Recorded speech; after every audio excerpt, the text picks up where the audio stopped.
5/8 wrench, 9/16 wrench, either an impact driver or a socket wrench, 3/4 inch socket, 9/16 socket, and a swivel socket. Hello and welcome back to DIY Golf Cart. In today's installation video, we'll be installing rear heavy-duty springs on a 95 and up EZGO TXT or Medalist model golf cart. And one thing I want to point out before I touch or show you how to install these springs are the differences in the two. This is a spring that we carry from one supplier, and it's a 4-leaf design. This is another one that we carry from another supplier. It's a 3-leaf design. Although this one has 3 leaves, it could probably hold about 100 pounds more per spring, so about 200 pounds in total, and weighs about a pound heavier. So if you can see the thickness of the metal here, it's relatively larger than this other 4-leaf design here on the right, or on the left. Another thing that you might want to key in on is if you look at where this spring is made, it's made in China, so we're really not supporting the economy if we go that route. So this is the spring that we like to sell. And as you can see here, it's made proudly right here in the USA. So what all of our kits include are these 3-leaf spring design here, and then a bushing kit. So now we're going to do an installation video and show you just how easy this can be installed. Alright, our first step when installing the rear heavy-duty springs will be to lift the cart up. Now we're working with a lifted golf cart, so we're going to need to put a block on our jack and raise it up right where the bumper is. You don't want to lift it at the rear axle because the rear axle is going to need to move in order to put the springs on. So we'll just lift this up with enough clearance so that the tire is clear. And make sure that you have blocks underneath the front tires. In this case, we have the cart resting against the wall. Once we've got the cart lifted in the air, next step will be to remove the rear tires off the vehicle. Now make sure your parking brake is set so that whenever you turn this, your hub doesn't spin. Okay, once we've got the rear tire removed off the cart, our next step will be to grab a jack stand and just place it underneath the rear axle. This will allow the cart, when you are replacing your rear springs, you want to do one side at a time and not drop both axles at the same time, or both springs at the same time. So we're just going to do this side and show you what to do. So what you'll do is grab a 9/16 and a 9/16 wrench, put it right there, and then we'll remove the bolt on the back side. Next step, grab a 5/8, which this will vary depending on if your cart's lifted, but we've got our lift kit installed on this model.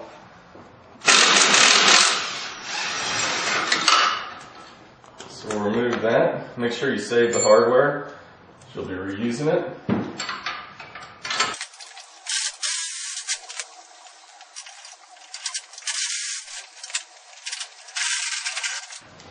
Then our spring lowers like so. Alright, our last step will be to remove this spring back here with a 9/16 and a 3/4. Then pull the bolt out. You'll need to save these bolts, but the bushings and the springs themselves we'll just be able to throw away. Moving right along to our next step in the video, we're going to grab our bushing kit, which we provide in most of our rear spring kits. And then you also notice that there's a spacer in here as well. This will work on the back side. The front bolt already has a spacer with the bolt, so it's already a part of the bolt. So what we're going to do here is we're going to locate this nut and this bolt that go through the springs here in the center, and then your shock plate and your axle bracket right here has a hole right in the middle. So this nut and this bolt need to line up with that hole. So now that we got those lined up, we're going to take our spacer and our bushing here, put it through right there, then run the other bushing on the other side, kind of clamp those together, and then put your bolt right in. And this, you'll be reusing the same hardware, so we'll put our nut on there as well. We'll do the same to the front side.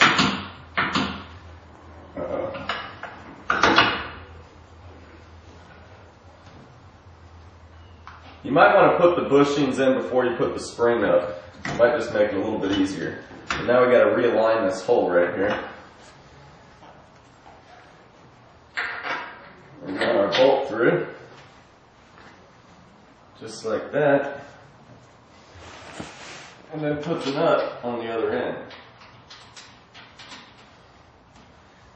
Now that we have that done, we're still going to make sure that everything's aligned. And of course, this cart has a lift kit, so we're just going to be using our existing hardware that we had for the lift kit. Putting the washer on, put this nut on.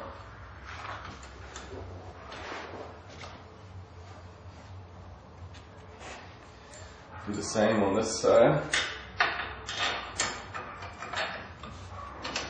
Let's go through the hole.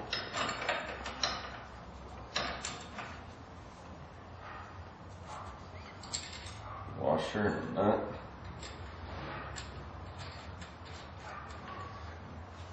Then we'll put the other two in, and then we'll just tighten everything down. Okay, once we've got all our bolts just hand tightened, the first set of bolts that we're going to tighten with our tools here will be the bolts holding the shock plate to the rear spring and the axle itself. So we'll tighten these down, and then we'll go ahead and tighten the other bolts on either side of the spring. So what we're going to do is we're going to slowly do this to make sure this hole lines up with the bolt down in there.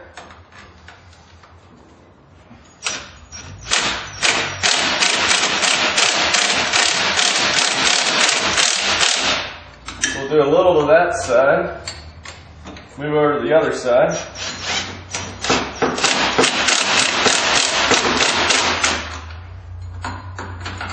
And then over here, you kind of want to rotate. Don't tighten one side, one bolt all the way.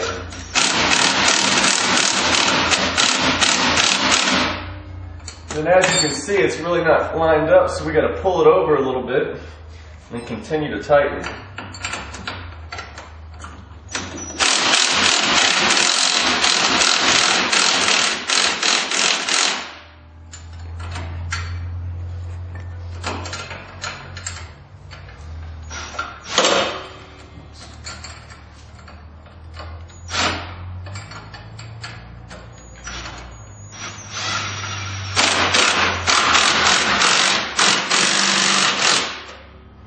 Then once we got it all lined up, we make sure that the spring is in this bracket and in this shock plate here. We'll tighten all four of these up accordingly, and then we'll just move right along and tighten the other two bolts. Now that we got all four of these bolts tight, next step will require us just to tighten the bolts on the end. Oops.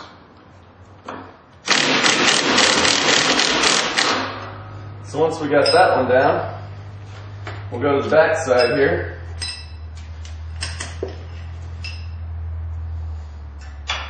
And do the same. Sorry, I gotta use the opening on this side.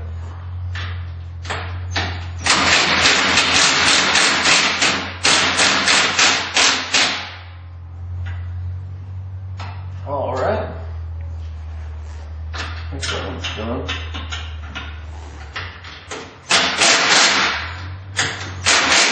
Alright.